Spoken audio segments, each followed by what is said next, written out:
Hey gang, it is Sunday. I am in the laundry room doing some chores, and it just also happens to be the coolest place there is right now. And in the garage, we are experiencing an extreme heat wave if you haven't heard about it yet. Is anybody out there in the Northwest like I am? We are getting temperatures, excuse me, we're getting temperatures about 108 to 116. Which is highly abnormal for us, especially so many days in a row and in June already. I'm not saying we haven't experienced that, but I'm a little bit worried that we're unfamiliar with it. Like I worry about people who are in the hot areas and haven't experienced snow.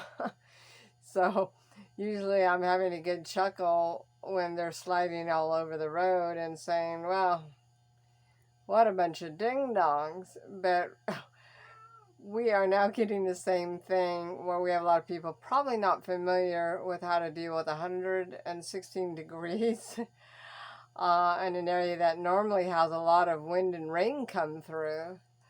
So yeah, this is going to be one of the most unusual places for me to do one of my vlogs, but then again it's me, so maybe not. I'm wearing my silk shirt right now, and I just washed all my silk, and I'm kind of keeping it a little bit moist, so I do know to do that. I guess if you have any tips, please let me know. I don't know everything about the heat, that's for sure. I think it's time that I probably get an introduction myself too. It's been quite a while since I've done that. Just so you know that I'm not completely talking out of my ass.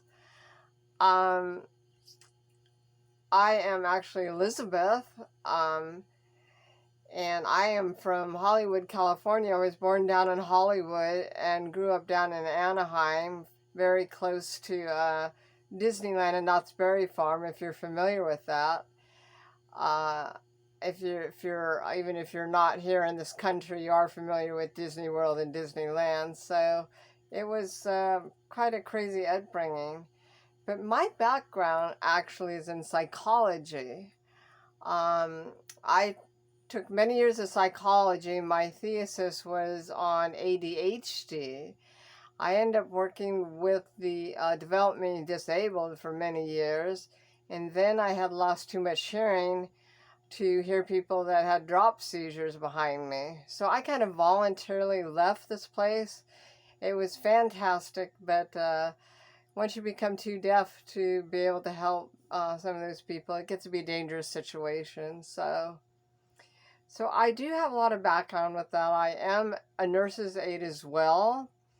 I think it's really important not to spread misinformation on the net, so I'm trying to be careful with my words and try to clarify. I really don't know what I'm talking about. I'm not an expert. Let's talk about the heat just for a second today. For those of you who have cervical spinal stenosis or lumbar stenosis like myself, I have read several articles that was shared with me in one shape or form by my two nieces. One is a physical therapist at Johns Hopkins University, and the other is a neuroscientist, neurobiologist at Harvard. So I also have them to refer back to.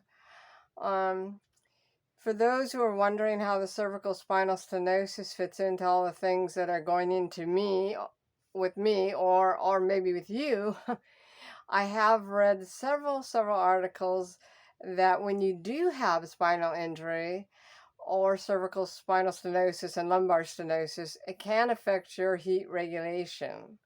Normally, the brainstem and all of this is sending messages back and forth to help regulate our temperature. And people have had the injuries in the narrow end of the spine where it may be cutting off some of that transportation and information train going on by. It can cause you to be too cold or too hot. So if you do have that problem, be sure and stay inside, or make sure you have a wet rig. I usually try now to put a wet rig back here because you can overheat, and you can also have quite a few problems with the cold. Last year in the river, I started getting worse where I went into the cold river, and as many of you know, I had all my blood vessels swell up to the point I had to go down to the ER. So it must have been going in the cold and then coming out. And when I came out, there was such a reaction with my blood vessels that they were almost popping. It was a very dangerous situation, but I do have it under control now. But I thought I would just mention that to people out there in case you didn't know that.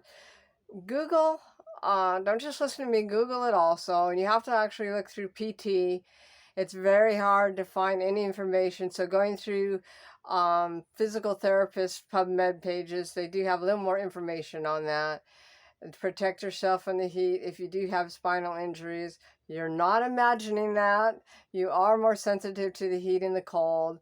Your primary care physician is not going to know this. Not because they're stupid by any means. It's just that our clinic and my primary care physician was never intended to be a specialty clinic or a specialty doctor.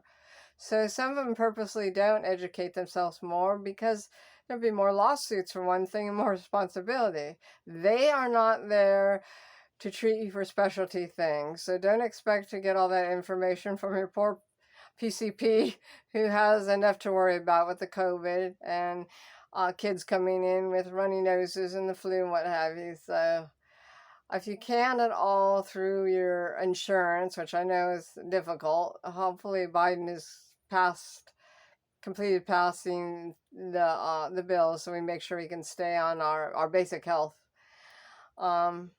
But yeah, you're not going to find that information from your basic health doctors. You are going to have to go through a specialty doctor. But read what you can. I know they hate when we consult the internet doctor, but with these really, really hot temperatures right now, especially if you're on this side in California on it and a little bit inward, right? We're getting these extreme temperatures. So make sure to stay out of the heat. It is a real thing. It is not an imaginary thing. It may be part of fibromyalgia, but it is by no means completely imaginary, and you can just stand out in the heat. So we'll get back to what may be going on with me and all the things I've said and the fibromyalgia included.